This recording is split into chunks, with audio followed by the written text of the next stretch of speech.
Hoi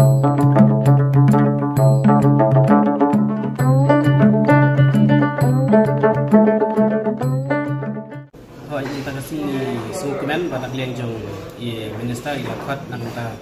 banyak kram medi bagi jingkot jing norep halor jing hiap dor jong ususar ye ada fikir mau ha ngilai kendu teng bagi mengkhiyi nang ta ngilai kendu i minister ta sini la pelakor bang ngilai yo pada banyatai kam janai ye nak klieng jong government hi kolong positif marba kumentaka sniro aba ni pensngo bakadi bandon no ada minimum support price dan rai ke government ke penpau ke jing bandon ni ka minimum support price dan rai namanta ka ni ka immediate intervention pada ka government mentakan sabu ka lakular kan sabu ka postpone ka ba sankro namanta kinong rap sensar ngingit scam ba lengba kan ni ka bisa nak leng jung government leseng kila ban ai shiki nong rap ta ka ba kin thiet lani ban stock shwai tu mar ini kan yarap na pemetaban penduna yang kajing tuai jong umar hayu mongyol. Namar fi lada ka bon ka kajing tuai umar kamut kini kinong hayi ki penhiardor.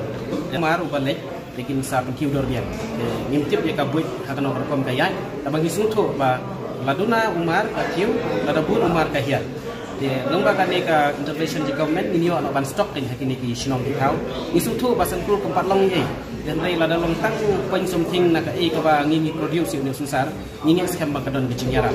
dan alon kataru ka ba kam submen kalong ba kan ni kanom dei ka meeting ka ba khadu dan rai hadin ubanai meng si kendu biang na tek ladon ru ki paranong rep ki ba pen pau ha bedi bat ka ban intervene ru ya gijing yarap di kui ki marep de ya kan ni ru ngim wala ngim 4 poin ka conclusion am tek kui ki mar dan rai hanamar ba government kelas dang ya susar ngai scam ha kui ki paru lada kadon sisa gijing yarap di kui ki marep government nang bahkan long gajing yarapin kata kaya dor kumbalong mentai yang susah.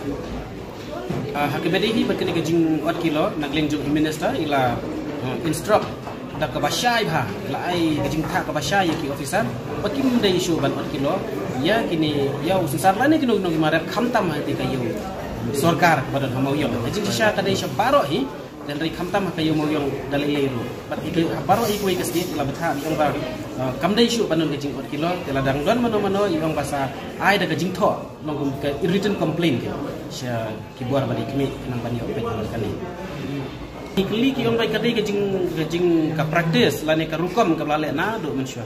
kata hi kadai gajing ba kum mencem snem ususar upoi hadu chispa laipo kidon hisngi don kino rep bayo di ru wat hadu chispa sunto te nrei menta usnem kajing sedang bania di to kala poi nyopo wala katoro ngidang sungu pedang jan im hi dan nrei menta kala hiar jerain chadu laipo dingka saupo sapusan kabahedo menta bangia di kalong saupo pratingkan kala don pada kajing du nong kabakrau nomor habala ken ya kajing do jing sepwat kajing ken kasokaro kapen iba ka bainut baisep kala tam ya kan rupo dingka lada ken ya kajing ya jing tre jing ta ya mentala ada video no kata ka sapusan te la nong arko dingka ladu nong te ha ikin kan manra kajing yo nong shoot ikin ora badai tang kajing du sudah